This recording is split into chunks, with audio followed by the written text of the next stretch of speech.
Hi ಎಲ್ಲರಿಗೂ ನಮಸ್ಕಾರ. So E T F ಅಂದರೆ ಏನು? ಓಕೆನಾ. ಫಸ್ಟ್ ನಮಗೆ ಇ ಟಿ ಎಫ್ ಅಂದರೆ ಏನಂತ ಗೊತ್ತಿರಬೇಕು. ಸೊ ಇ ಟಿ ಎಫ್ಗೂ ಸ್ಟಾಕ್ಸ್ಗೂ ಏನು ವ್ಯತ್ಯಾಸ ಅಂತಲೂ ನಮಗೆ ಗೊತ್ತಿರಬೇಕು. ಸೊ ಸ್ಟಾಕ್ಸ್ ಅಂದ್ರೆ ಏನು? ಸಿಂಗಲ್ ಒಂದು ಕಂಪ್ನಿಯಲ್ಲಿ ಇನ್ವೆಸ್ಟ್ಮೆಂಟ್ ಮಾಡೋದನ್ನು ನಾವು ಸ್ಟಾಕ್ ಇನ್ವೆಸ್ಟ್ಮೆಂಟ್ ಅಂತ ಕರಿತೀವಿ.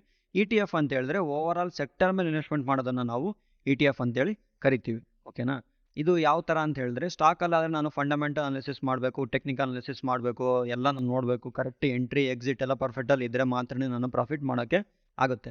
ಇಲ್ಲ ಅಂದರೆ ನನಗೆ ಲಾಸಸ್ಸು ಭಾಳ ಇರುತ್ತೆ. ಅದೇ ನಾನು ಇ ಟಿ ಎಫಲ್ಲಿ ಇನ್ವೆಸ್ಟ್ಮೆಂಟ್ ಮಾಡಬೇಕಂದ್ರೆ ನನಗೆ ಯಾವುದೇ ರೀತಿ ಫಂಡಮೆಂಟಲ್ ಅನಾಲಿಸಿಸ್ ಅಥವಾ ಟೆಕ್ನಿಕಲ್ ಅನಾಲಿಸಿಸ್ ಬೇಕಾಗಿಲ್ಲ. ಸೊ ನಾನು ಒಂದು ಒಳ್ಳೆ ಅಮೌಂಟ್ನ ಹಾಕ್ಬಿಟ್ಟು ಲಾಂಗ್ ಟರ್ಮ್ ಇದರಲ್ಲಿ ಬಿಟ್ಟರೆ ನನಗೆ ಒಳ್ಳೆ ಪ್ರಾಫಿಟ್ಟು ಆಗುತ್ತೆ. ಓಕೆನಾ. ನಾನು ಕೆಲಸಕ್ಕೆ ಹೋಗ್ತಾ ಇದ್ದೀನಿ ಅಥವಾ ಜಾಬ್ ಮಾಡ್ತಾ ಇದ್ದೀನಿ, ನನಗೆ ಸ್ಟಾಕ್ ಮಾರ್ಕೆಟಿಂದ ನನಗೆ ರಿಟರ್ನ್ಸ್ ಬೇಕು, ಬಟ್ ನನಗೆ ಸ್ಟಾಕ್ ಮಾರ್ಕೆಟಲ್ಲಿ ಟೈಮ್ ಕೊಡೋಕ್ಕಾಗಲ್ಲ. ಸೊ ಆದರೂ ಕೂಡ ನಾನು ದುಡ್ಡು ಮಾಡಬೇಕಂದ್ರೆ ನಿಮಗೆ ಬೆಟರ್ ಆಪ್ಷನ್ ಅಂದರೆ ಇ ಟಿ ಎಫ್ ಆಗಿರುತ್ತೆ. ಸೊ ಅದರಲ್ಲಿ ನನಗೆ ಫಸ್ಟ್ ಒಂದು ಬಂದು ನೆಫ್ಟಿ ಬೀಸ್.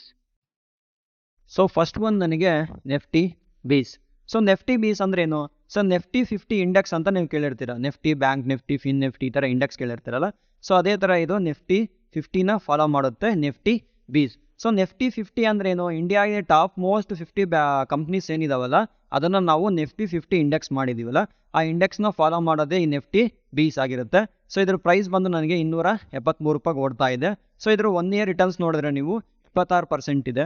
ಓಕೆನಾ. ಇದರಲ್ಲಿ ಯಾವ್ಯಾವ ರೀತಿ ಕಂಪ್ನೀಸ್ ಇದಾವೆ ಅಂತ ನೋಡಿದ್ರೆ, ಸೊ ಇಂಡಿಯಾಗೆ ಬೇಕಾಗಿರೋಂಥ ಟಾಪ್ ಮೋಸ್ಟ್ 50 ಕಂಪ್ನೀಸ್ ಏನಿದಾವಲ್ಲ ಅವೆಲ್ಲ ಕಂಪ್ನೀಸು ಇದರಲ್ಲಿ ಇದೆ. ಸೊ ಫಸ್ಟ್ ಒಂದು ನನಗೆ H D F C bank ಇದೆ, ರಿಲಯನ್ಸ್ ಇಂಡಸ್ಟ್ರೀಸ್ ಇದೆ, I C I C bank ಇದೆ, ಇನ್ಫೋಸಿಸ್ ಇದೆ, ಲಿಸರ್ ಆ್ಯಂಡ್ ಟರ್ಬೋ ಇದೆ. ಸೊ ಈ ಥರ ಟಾಪ್ 50 ಕಂಪ್ನಿಗಳು ಇಂಡಿಯಾಗೆ ಏನು ಬೇಕಲ್ವಾ, ಸೊ ಆ ಎಲ್ಲ ಕಂಪ್ನಿಗಳು ಈ ನೆಫ್ಟಿ ಬೀಸಲ್ಲಿ ನನಗೆ ಇನ್ಕ್ಲೂಡ್ ಆಗಿರುತ್ತೆ. ಸೊ ಈ ಸೆಟ್ ಆಫ್ ಬಾಸ್ಕೆಟ್ನೇ ನಾವು ಇ ಟಿ ಎಫ್ ಅಂತ ಕರಿತೀವಿ. ಸೊ ಇದರಲ್ಲಿ ಫಸ್ಟ್ ಒಂದು ನನಗೆ ನೆಫ್ಟಿ ಬೀಸ್ ಆಗಿರುತ್ತೆ. ಸೆಕೆಂಡ್ ಒಂದು ನನಗೆ ಬ್ಯಾಂಕ್ ಬೀಸ್ ಅಂತೇಳಿ. ಸೊ ಬ್ಯಾಂಕ್ ಬೀಸ್ ಅಂದ್ರೇನು? ಇಂಡಿಯಾದಲ್ಲಿರೋ ಟಾಪ್ ಮೋಸ್ಟ್ ಬ್ಯಾಂಕ್ಗಳದೆಲ್ಲ ಒಂದು ಬಾಸ್ಕೆಟ್ ಮಾಡಿದ್ರೆ ಅದೇ ನನಗೆ ಬ್ಯಾಂಕ್ ಬೀಸ್ ಇರುತ್ತೆ. ಇದು ಬ್ಯಾಂಕ್ ನಿಫ್ಟಿನ ಫಾಲೋ ಮಾಡುತ್ತೆ. ಓಕೆನಾ. ಇದ್ರ ಪ್ರೈಸ್ ಬಂದು ನನಗೆ 532 ರೂಪಾಯಿ ಇದೆ. ಇದ್ರ 1 ಇಯರ್ ರಿಟರ್ನ್ಸ್ ನಮಗೆ 17% ಇದೆ.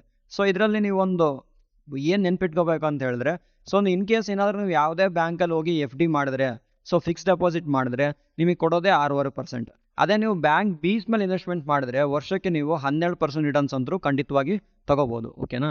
ಸೊ ಇದರಲ್ಲಿ ಯಾವ್ಯಾವ ರೀತಿ ಬ್ಯಾಂಕ್ಸ್ ಇದಾವೆ ಅಂತ ನೋಡಿದ್ರೆ, ಸೊ ಇಂಡಿಯಾಗೆ ನಂಬರ್ 1 ಪ್ರೈವೇಟ್ ಬ್ಯಾಂಕಲ್ಲಿ ನನಗೆ H D F C bank ಇದೆ, H D F C, I C I C bank ಇದೆ, ಆಕ್ಸಿಸ್ ಬ್ಯಾಂಕ್ ಇದೆ, ಸ್ಟೇಟ್ ಬ್ಯಾಂಕ್ ಇದೆ, ಕೋಟಕ್ ಮಹೀಂದ್ರ ಇದೆ, ಇಂಡಸ್ಲ್ಯಾಂಡ್ ಬ್ಯಾಂಕ್ ಇದೆ, ಬ್ಯಾಂಕ್ ಆಫ್ ಬರೋಡಾ ಇದೆ, ಪಂಜಾಬ್ ನ್ಯಾಷನಲ್ ಬ್ಯಾಂಕ್ ಇದೆ.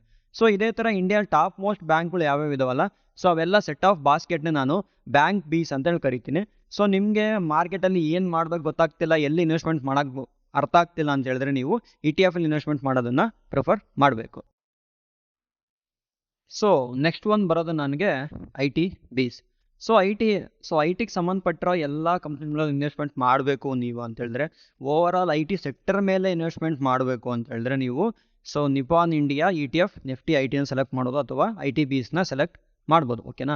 ಸೊ ಇದ್ರ 1 ಇಯರ್ ರಿಟರ್ನ್ಸ್ ನೋಡಿದ್ರೆ ನೀವು, ಸೊ ಇದ್ರ 1 ಇಯರ್ ರಿಟರ್ನ್ಸ್ ನನಗೆ 28% ಇದೆ. ಓಕೆನಾ. ಸೊ ನನಗೆ 28% ಬೇಡ, ಆವರೇಜ್ ಆಗಿ ನಾನು ವರ್ಷಕ್ಕೆ 15% ಗೇನ್ ಮಾಡಿದ್ರೆ ಕೂಡ ನಾನು ಒಳ್ಳೆ ಇನ್ವೆಸ್ಟ್ಮೆಂಟ್ ಆಗುತ್ತೆ ನನಗೆ.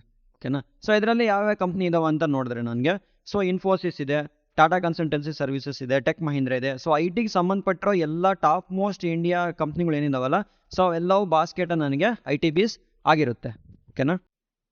ಓಕೆನಾ. ಸೊ ನನಗೆ 4ನೇದಾಗಿ ಫಾರ್ಮಾ ಬೀಸ್. ಓಕೆನಾ.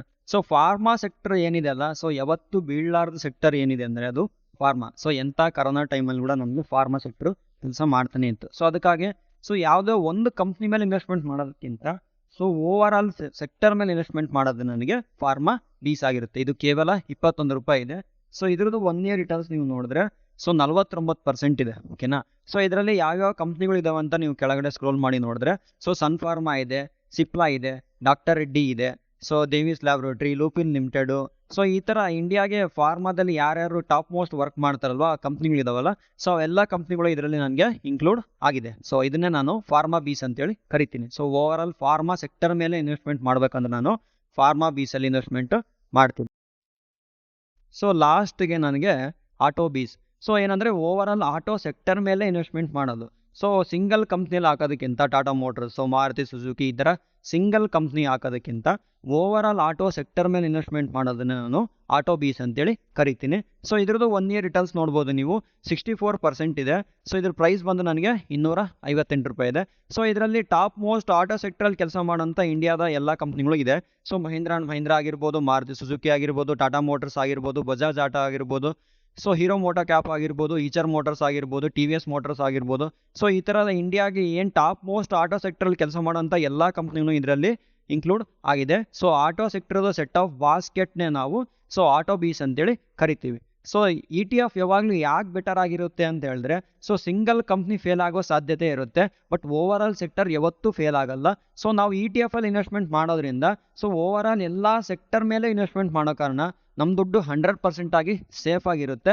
ಸೊ ಏನಂತ ಹೇಳಿದ್ರೆ, ನಿಮಗೆ ಕೆಲಸ ಇರುತ್ತೆ, ಇನ್ನೊಂದಿರುತ್ತೆ, ನನಗೆ ಸ್ಟಾಕ್ ಮಾರ್ಕೆಟಲ್ಲಿ ಅಷ್ಟು ನನಗೆ ತಲೆ ಹಾಕೋಕ್ಕಾಗಲ್ಲ, ಅಷ್ಟು ತಲೆ ಕೆಡಿಸ್ಕೊಳ್ಳೋಕ್ಕಾಗಲ್ಲ, ಸೊ ನಿಮ್ಗೆ ಟೈಮ್ ಇಲ್ಲಪ್ಪ ಅಂತ ಹೇಳಿದ್ರೆ ನೀವು ಸೊ ಮಂತ್ಲಿ SIPನೂ ಮಾಡ್ಬೋದು ಇದರಲ್ಲಿ. ಸೊ ಸಿಸ್ಟಮ್ಯಾಟಿಕಲ್ ಇನ್ವೆಸ್ಟಿಂಗ್ ಪ್ಲಾನ್ ಅಂತೇಳಿ ಕರಿತೀವಿ SIP, ಅಥವಾ ನಾವು ಲಮ್ಸಮ್ ಆದರೆ ಇನ್ವೆಸ್ಟ್ಮೆಂಟ್ ಮಾಡ್ಬೋದು. ಬಟ್ ನಿಮ್ಗೆ ಸ್ಟಾಕ್ಸ್ಗಿಂತ ಬೆಟರ್ ರಿಟರ್ನ್ಸ್ ನಿಮಗೆ ETF ಕೊಡುತ್ತೆ. ಸೊ ETF ಅಲ್ಲಿ ಜಲ್ದಿ ಕ್ರ್ಯಾಶಸ್ ಕೂಡ ಬರಲ್ಲ. Okay, thank you.